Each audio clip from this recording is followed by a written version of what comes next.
Olá, bom dia, seja bem-vindo ao Rede Família Esporte, primeira edição, trazendo as principais manchetes esportivas desta segunda-feira. Vamos começar com Série B do Campeonato Brasileiro. Na tela, os resultados deste final de semana. Tivemos jogos aí na quarta-feira. Vila Nova perdeu para o Avaí por 2-1, Brasil de Pelotas perdeu para o Londrina por 1-0. O Ceará venceu o Bragantino 2-0, Luverdense venceu o Náutico 2-1, Oeste empatou em casa contra o Bahia em 1-1. Virando a página, nós vamos ter Paraná 0, Vasco 1.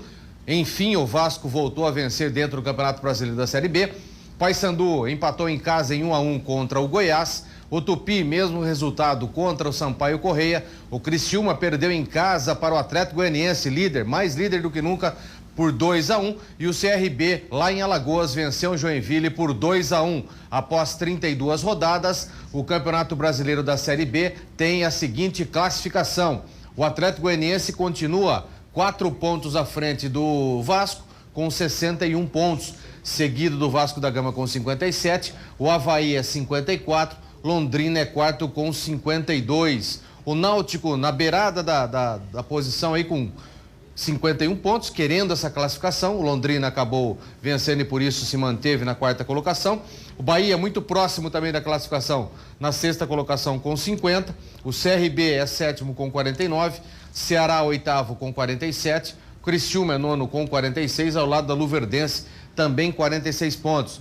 11ª colocação, Brasil de Pelotas com 45, Vila Nova 12º 43, o Goiás é 13º com 41, Paysandu na 14ª colocação com 40, o Paraná na 15ª com 36 e o Oeste ainda fora do rebaixamento com 34 pontos, 4 a mais do que o Bragantino, que é o primeiro time na zona do rebaixamento com 30 pontos. Joinville vem na 18ª com 29, Tupi e Sampaio Correia ambos com 27 pontos ganhos, ocupam a penúltima e a última colocação no Campeonato Brasileiro da Série B. Lembrando que nós teremos a partir de amanhã mais o início, né, dessa 33ª rodada do Brasileirão Série C e nós estaremos aí repercutindo. Vamos aos jogos de ontem e também de sábado do Brasileirão Série A. Na tela você acompanha os resultados. Santa Cruz 0, Botafogo 1. Bela vitória do Botafogo, né? Essa partida aconteceu no dia 19. São Paulo 2, Ponte Preta 0. Esse jogo aconteceu no sábado. E no domingo, o restante da rodada com Vitória 0, Cruzeiro 1, Flamengo 2, Corinthians 2, Palmeiras 2, Sport 1. Esse resultado do Palmeiras, essa vitória com o empate do Flamengo, rendeu aí uma bela colocação. Agora são 6 pontos de diferença entre Palmeiras e Flamengo. Dificilmente o Flamengo conseguirá esse título, né? Aumentando para 6 pontos, o Palmeiras tem que perder 2 jogos ainda, como o número de gols marcados e também o saldo de gols é infinitamente superior. Dificilmente o Palmeiras vai conseguir perder essa situação do título. Depois nós teremos aí nos outros jogos da rodada. Na tela você vai ver Grêmio 0, Internacional 0, Grenal, grande Grenal, marcaram também por brigas dentro de campo, acabou ficando no 0-0. Coritiba 1, Fluminense 1, Atlético Mineiro 3, Figueirense 0, já era um resultado esperado, dentro de casa o Atlético vencendo. Chapecoense 0, Santos 1, bom resultado do Santos, hein? Muito difícil e serão poucos aqueles clubes que vão vencer a Chapecoense lá na Arena Condá. E hoje, no encerramento dessa 32ª rodada, às 8 horas, com América Mineiro e Atlético Paranaense. Os corintianos vão torcer por uma vitória do América Mineiro, até porque o Atlético está na 7ª colocação. O Corinthians, com o empate de ontem, assumiu a 6ª colocação. Se o Atlético vencer ou empatar, assumirá a 6ª colocação e jogará o Corinthians para a 7ª colocação.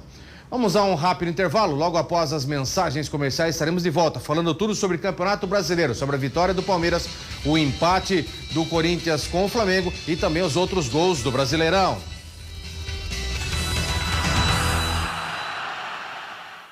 De volta com Rede Família Esporte, a 32ª rodada do Brasileiro ainda não teve seu fim, um jogo após logo mais. Mas vamos à classificação momentânea da Série A do Campeonato Brasileiro. Na tela, o Palmeiras é líder com 67 pontos, o Flamengo vice-líder com 61, o Atlético Mineiro é terceiro com 59, o Santos é quarto com 58, Botafogo é quinto com 53, Corinthians é sexto com 49 pontos. Esses 6 clubes estariam classificados a Libertadores do ano que vem. O Atlético Paranaense é sétimo com 48, tem um jogo a menos. O Grêmio é o 8º com 48, Fluminense é 9º com 47, a Ponte Preta é 10ª com 45 pontos. Na 11ª colocação, São Paulo com 42, ao lado da Chapecoense também 42 pontos. O Cruzeiro é 13º com 41, o Coritiba é 14º com 38, Internacional e Sport dividem a 15ª colocação com 37 pontos e ainda fora da zona de rebaixamento. Estando lá no Z4, Vitória com 35, Figueirense 32 e Santa Cruz e América já rebaixados. Só lembrando que o América tem um jogo a menos com apenas 21 pontos ganhos. Tá então a classificação da Série A do Campeonato Brasileiro, e nós teremos esse encerramento dessa 32ª rodada hoje, para que no final da semana que vem, lembrando que esse meio de semana nós teremos a primeira da semifinal da Copa do Brasil, então os jogos do Campeonato Brasileiro serão no meio da semana. O Palmeiras venceu o Sport em casa e abriu 6 pontos do Mengão. Vamos acompanhar o jogo. A distância que separa Palmeiras e Sport na tabela de classificação não entrou em campo. Na luta contra o rebaixamento, o time de Recife jogou de igual para igual contra o líder do campeonato. A resposta do Palmeiras foi fulminante. No contra-ataque, Moisés lançou o Dudu, que chutou cruzado.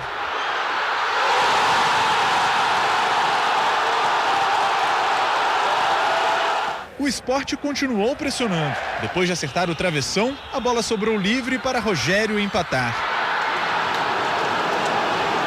O Palmeiras ainda levou o sufoco. Até Tietê acertar no canto. —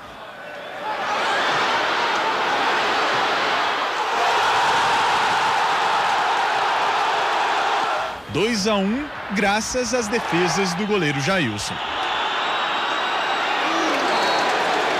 O Palmeiras deu mais um grande passo rumo ao título brasileiro. Agora a vantagem é de 6 pontos para o Flamengo colocado. Faltando apenas 6 rodadas para o fim do campeonato, o técnico Cuca quer evitar o clima de já ganhou. É deixar essa vantagem guardada aqui na prateleira, mas ir em busca dos resultados daqui para frente. O que conseguir de pontos daqui para frente é que vão fazer a gente campeão.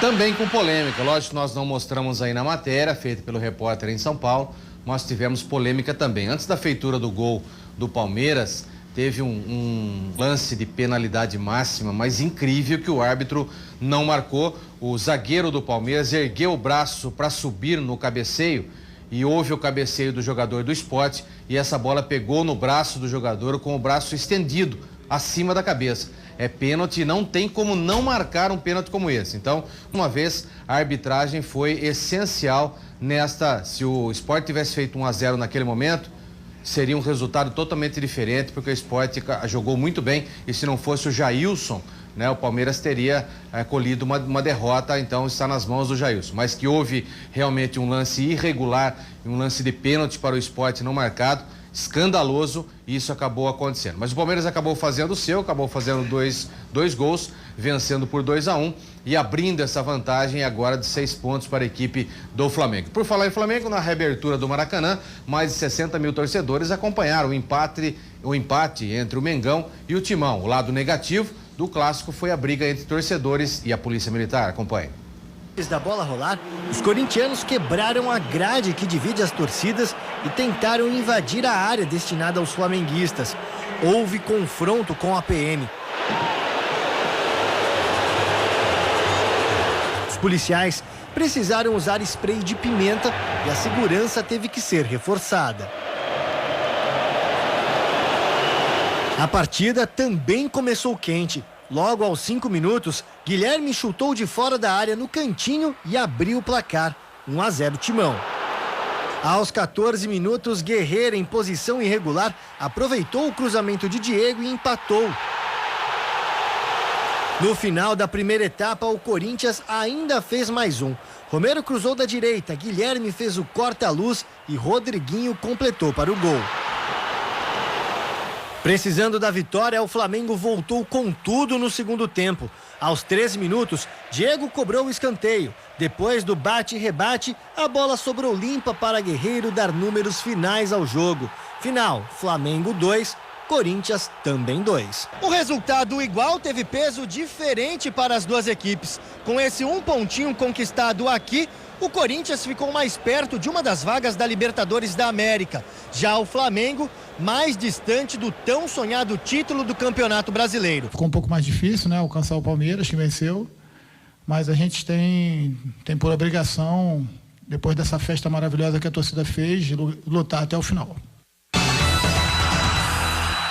Depois, a hora que nós estivermos falando sobre a arbitragem, nós vamos ter uma matéria sobre os auditores, lá um pessoal independente analisando a arbitragem brasileira. E eu gostaria que um deles me respondesse isso, o porquê de tantos erros graves como esse. É um erro gravíssimo, né? Uma falta lateral, o Bandeira, a única coisa que ele pode fazer é ficar na linha de impedimento. E nem assim ele conseguiu ver o jogador do Flamengo a mais de 1 metro à frente. Ou é problema na visão, tem que botar para levar para colocar um óculos, ou é má intenção mesmo, porque não dá para justificar. Aí vem o pessoal da Globo, né? Os comentaristas da Globo e falam: ah, mas a diferença de camisa, da cor de camisa pode ter induzido. Olha, dá nojo, realmente, eu sinto nojo quando eu ouço certa situação como essa. Um árbitro, um ex-árbitro da capacidade dele, falar que o tom da camisa pode ter sido o diferencial para ele não ter marcado impedimento, sinceramente, dá nojo.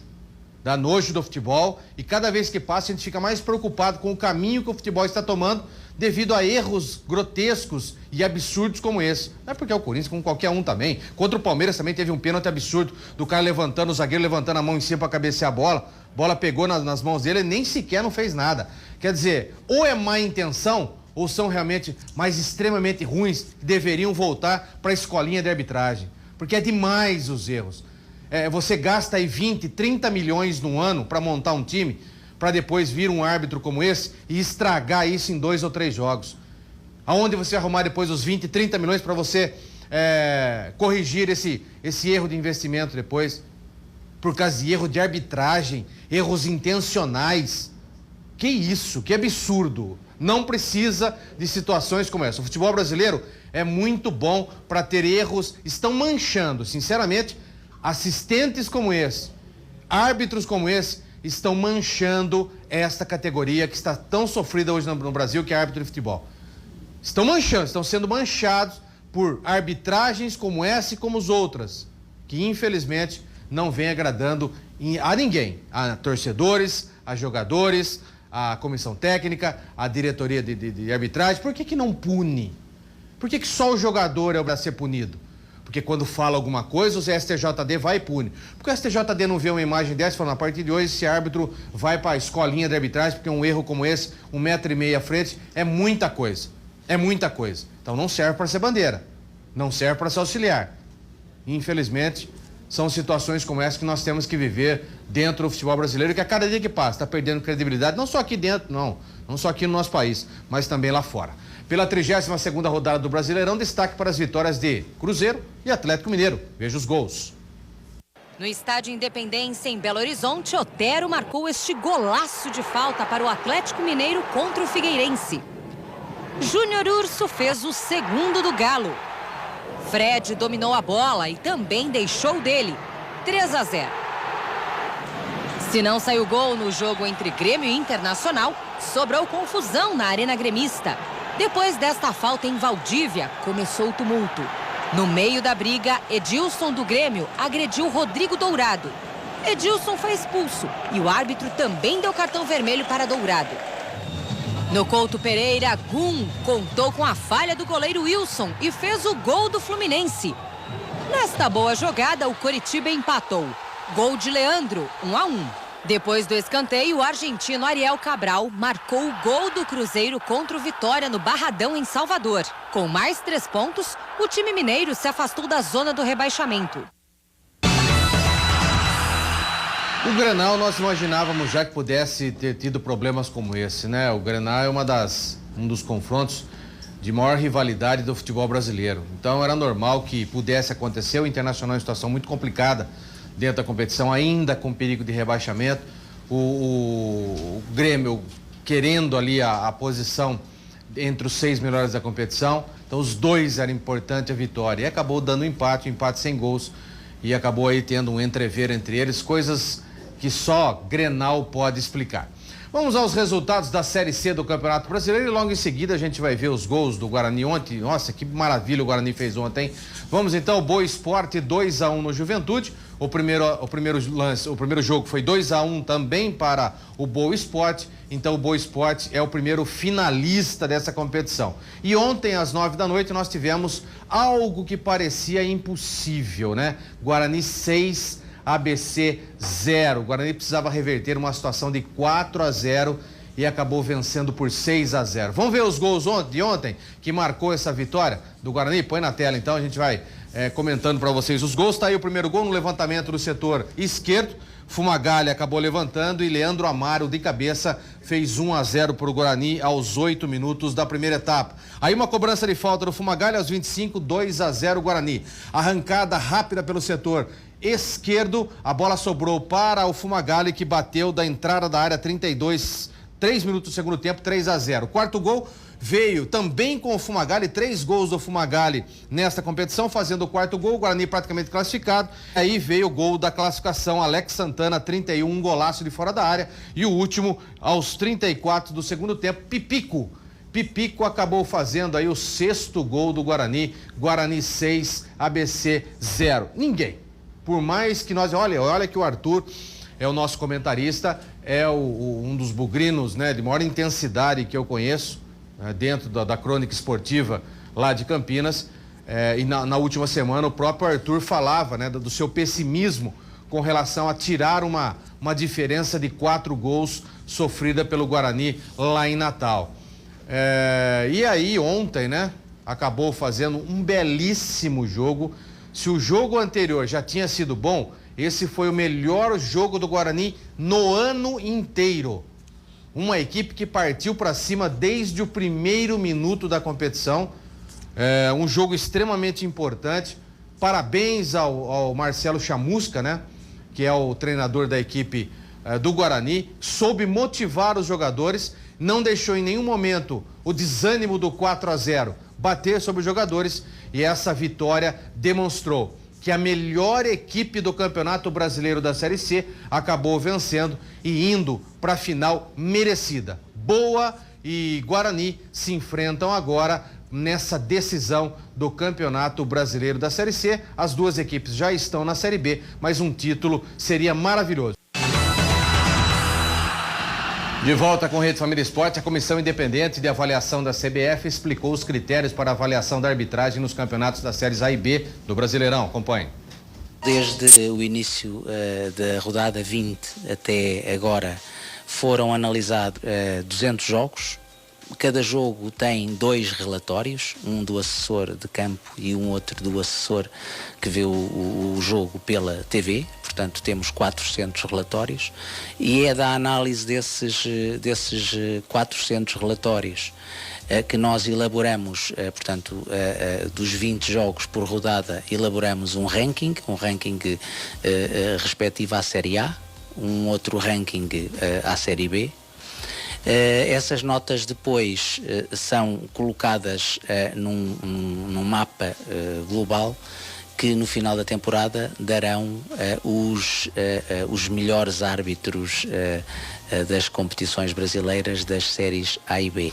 Em cada rodada, para além da indicação dos 3 melhores trios, fazemos também um relatório onde indicamos alguns casos em que o trio de arbitragem deve ir para formação, no âmbito da Escola Nacional de Formação, ou ter uma suspensão de atividade de 1, 2 ou mais rodadas. A qualidade do futebol brasileiro e da competição profissional brasileira é elevada, a qualidade é elevada e, portanto, o nível da arbitragem brasileira necessariamente tem que ser elevada também. Isto não quer dizer que seja perfeita e, portanto, há sempre margem de progressão, margem de melhoria. E é exatamente esse objetivo que neste momento nos norteia. É isso que estamos a verificar. É uma arbitragem que está, eu diria que, ao nível da qualidade do futebol que se joga, um futebol rápido, dinâmico, que oferece desafios e dificuldades aos trios de arbitragem que vão procurando corresponder às expectativas. Quando verificamos que há desempenhos que são não compatíveis com a responsabilidade da competição e que têm, por exemplo, erros com influência ou no vencedor da partida ou tão só no resultado, naturalmente que fazemos um relatório em que o nosso parecer é que haja uma punição para o árbitro, o assistente ou todo o trio, que pode ser de uma ou duas rodadas e com a possibilidade de ele receber formação por parte da Escola Nacional de Arbitragem. Portanto, esse é um relatório que é feito semanalmente, que é enviado à Comissão de Arbitragem para os efeitos que vão sendo indicados a todas as rodadas. Engraçado que nós já tivemos erros graves dentro do Campeonato Brasileiro, com mais de 400 relatórios, até agora ninguém foi punido. O F-Sport primeira edição fica por aqui. Estarei de volta às 7 da noite com o Camarote, recebendo hoje o presidente do Guarani, o Erlei Senna. Fiquem agora com Marielle Jacon e o RF News. Tchau.